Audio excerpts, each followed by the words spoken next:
Virginie Efira se prête aux questions des rencontres du papotin ce samedi 4 mars.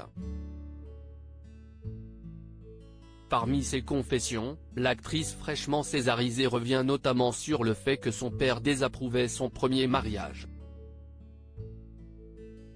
Classe et élégante dans toutes les situations. Ce samedi 4 mars, dans les rencontres du papotin diffusées sur France 2 dès 20h30, Virginie Efira va répondre aux questions des journalistes de la rédaction du papotin. L'actrice belge, récompensée d'un César 2023 pour son rôle dans Revoir Paris où elle donne la réplique à Benoît Magimel, va se confier sans détour sur son passé. Dans l'extrait exclusif que Télé Loisirs vous propose de découvrir en haut d'article, l'ancienne présentatrice de Nouvelle Star évoque son premier mariage. Une union désapprouvée par son père. Virginie Efira, son père rêvait qu'elle soit indépendante auto, l'un des journalistes de la rédaction avait parfaitement travaillé son sujet.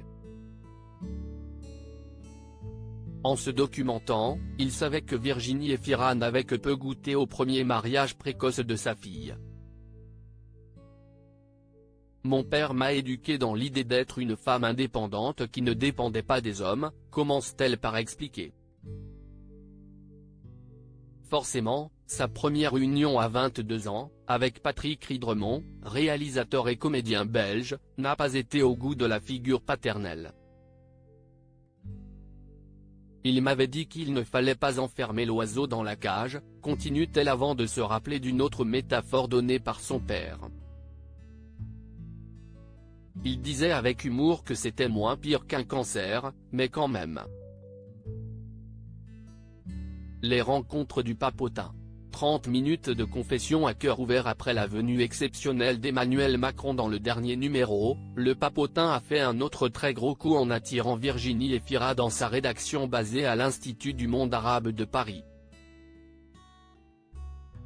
Simple et décomplexée, la petite amie de Nils Schneider, a répondu à toutes les questions, de sa vie actuelle à son métier en passant par son rapport à la beauté. Elle ose même s'aventurer sur le terrain difficile de certains moments compliqués de son passé et de sa jeunesse. Son regard brille même quand, à travers une belle séquence, elle rencontre une journaliste et écrivaine qui n'a jamais parlé et qui s'exprime grâce à un alphabet de carton qui lui permet de composer les mots et les phrases. À lire aussi T'as beaucoup de pognon ? Emmanuel Macron cache sur son salaire en tant que président de la République dans les rencontres du papotin.